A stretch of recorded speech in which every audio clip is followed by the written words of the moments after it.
The Illusion of Change, Women and the American Revolution by Joan Wilson. To discuss individual women and the American Revolution is to talk about unrequited patriotism. To discuss individual women in relation to any specific historical event like a revolution, a depression, or any other major development in foreign and domestic policy is equally gratuitous. By themselves, women seldom fit into the power and prestige categories they characterize standard textbook accounts of this nation's development. Their contributions to history and the important societal conditions affecting them and other subordinate, powerless groups in American history are largely evolutionary in nature. Consequently, they do not dovetail with such common periodizations as the Revolution, the Jacksonian period, Reconstruction, or the Progressive Era.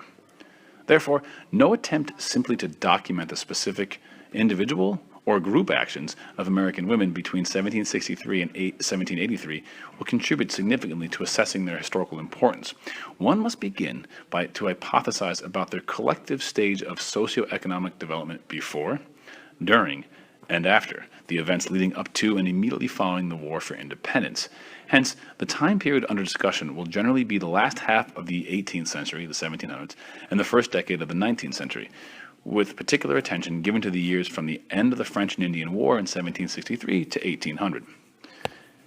It was a period of war, socio-economic change, and political upheaval. I realize that no single conceptual framework or methodology is completely satisfactory to unravel the complexities of women's history. The application of a functional comparative analysis will allow historians to more easily question the validity of behavior prescribed for women on the basis of standard patriarchal, male-dominated, and often sexist value judgments about their contributions to history.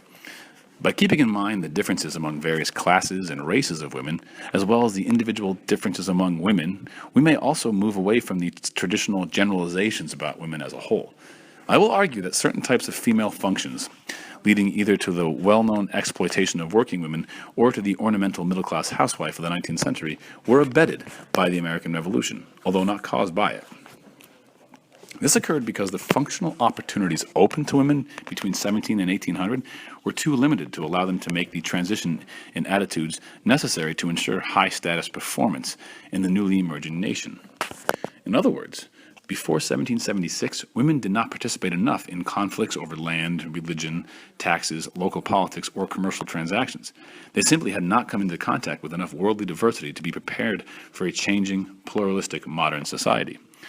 Women of the post-revolutionary generation had little choice but to fill those low-status functions prescribed by the small minority of American males who were prepared for modernization by enough diverse activities and experiences. As a result, the American Revolution produced no significant benefits for American women.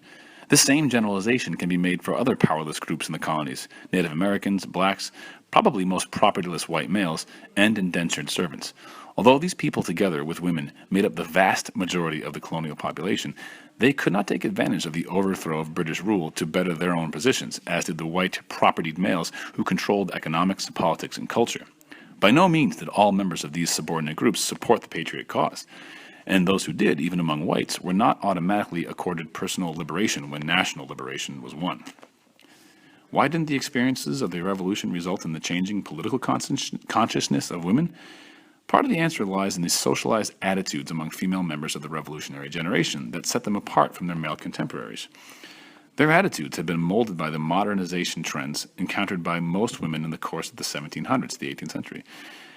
Out of the necessity wrought by the struggle with England, women performed certain tasks that appeared revolutionary in nature, just as they had performed non-familial tasks out of the necessity throughout the colonial period.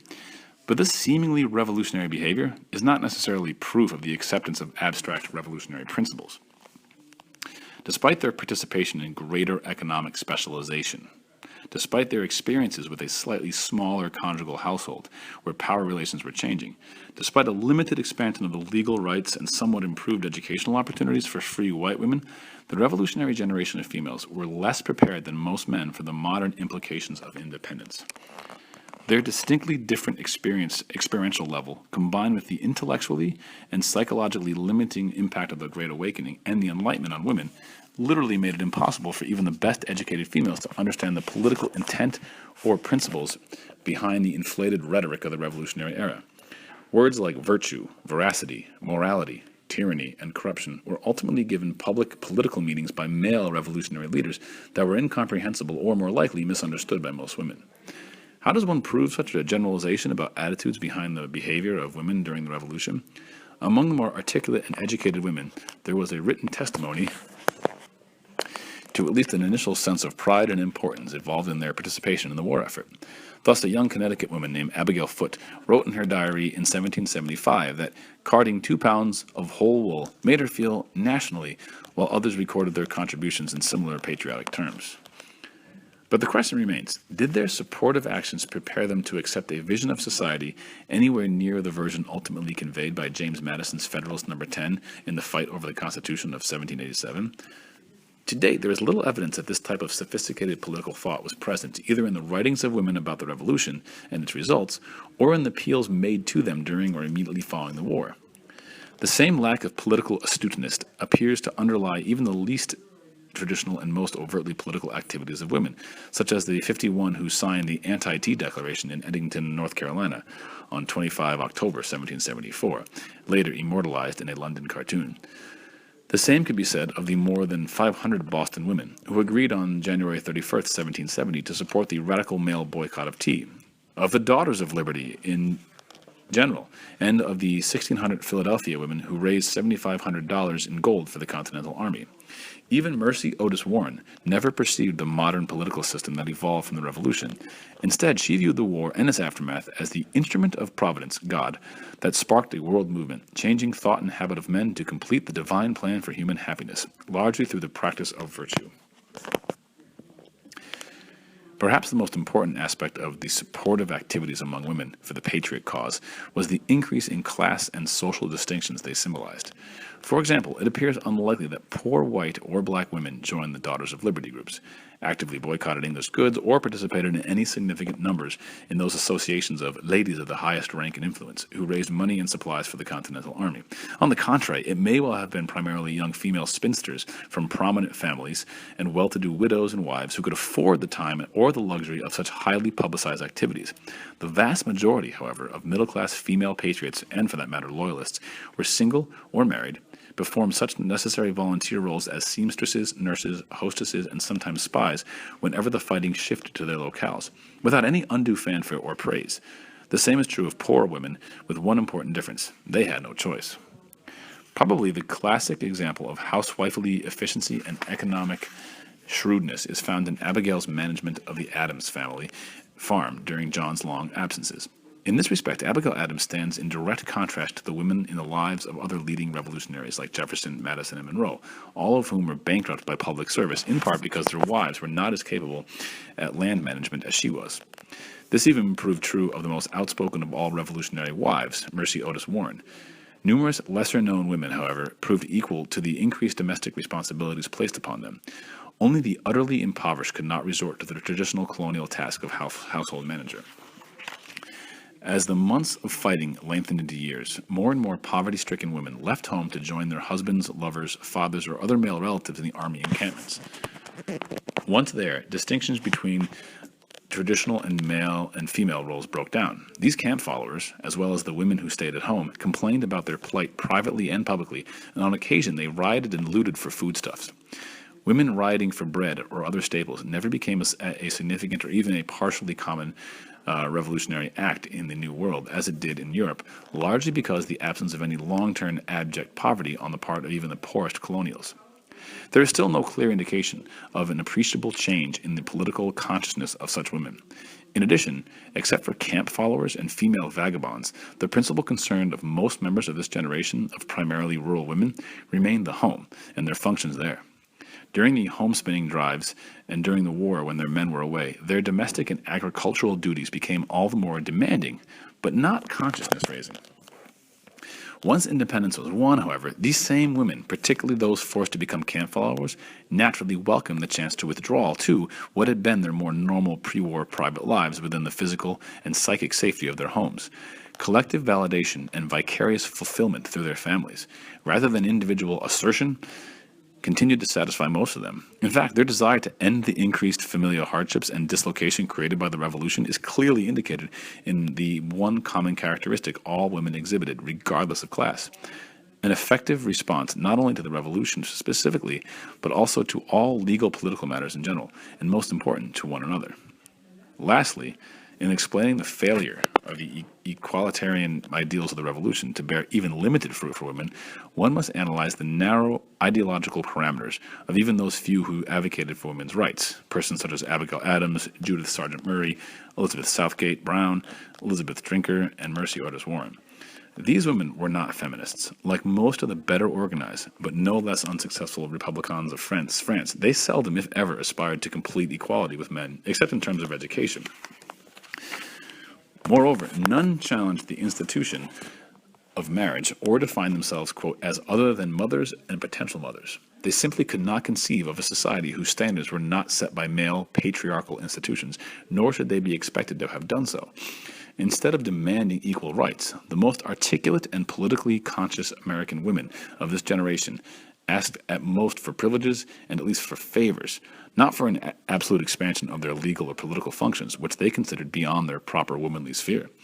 Man was indeed the measure of equality to these women, and given their societal conditioning, such status was beyond their conception of themselves as individuals. Ironically, it is the same sense of their quote-unquote proper sphere that emphasizes why the most educated female patriots did not feel obliged to organize to demand more from the Founding Fathers. It is usually overlooked that in the famous letter of March 31st, 1776, where Abigail asked John Adams to, quote, remember the ladies, she justified this mild request for more generous and favorable treatment on the grounds that married women were then subjected to the unlimited power of their husbands. She was not asking him for the right to vote, only for some legal protection of wives from abuses under common law practices. Regard us, then, she pleaded with her husband, as beings placed by Providence under your protection, and in imitation of the Supreme Being, make use of that power only for our happiness. Despite an earlier statement in this letter about the ladies being determined to foment a rebellion and refusing to be, quote, bound by any laws in which we have no voice or representation, Abigail Adams was not in any sense demanding legal, let alone political or individual equality with men at the beginning of the American Revolution. If anything, her concept of the separateness of the two different spheres in which men and women operated was accentuated by the war and the subsequent trials of the new republic between 1776 and 1800. It is true that Abigail Adams was an extremely independent-minded person who firmly criticized books by foreign authors who subordinated the female sphere to that of the male. Writing to her sister Elizabeth Shaw Peabody in 1799, she said that, I will never consent to having our sex considered an inferior point of light. Let each planet shine in their own orbit. God and nature designed it so. If man is lord, woman is lordess. That is what I contend for. Such a strong belief in equal but separate spheres is indeed admirable for the times, but it should not be confused with feminism. To have asked for individual or political equality with men would not only have violated their belief in two separate but equal spheres of duty, but it also would have automatically meant asking for a role in public realm that is literally considered a physical impossibility by most 18th century women. Their dawn-to-dusk domestic duties as household managers and their health problems from frequent childbirth and inadequate diets relegated all classes of colonial women to lives of domesticity in the broadest sense of that term, domesticity meaning in the home. This was philosophically reinforced by the political theories and physical laws of the universe associated with the Enlightenment that deemed it, quote, natural for public affairs to be conducted exclusively by men.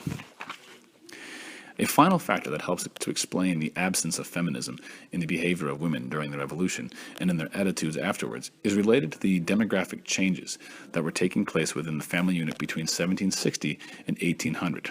Demographic changes mean about population, family makeup.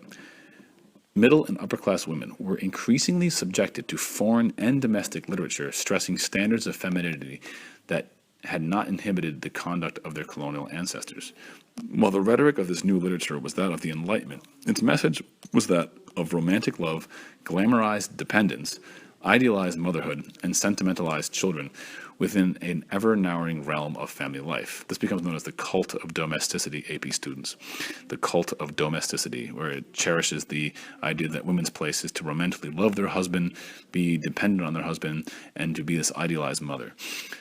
At the poorer levels of society, a new family pattern was emerging as parental control broke down, and ultimately these two trends would merge, leaving all women in lower status domestic roles than they had once occupied.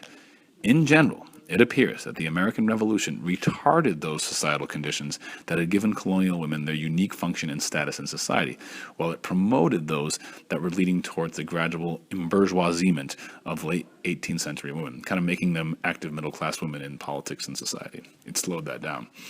By 1800, their economic and legal privileges were curtailed, their recent revolutionary activity minimized or simply ignored, their future interest in politics discouraged, and their domestic roles extolled, raised up, but increasingly limited. For women, the American Revolution was over before it began. Their disinterested patriotism, or disloyalty as the case may be, was accorded identical treatment by male revolutionaries following the war. Conscious neglect of female rights combined with subtle educational and economic exploitation. The end result was an increased loss of function and authentic status for all women, whether they were on or under the proverbial pedestal.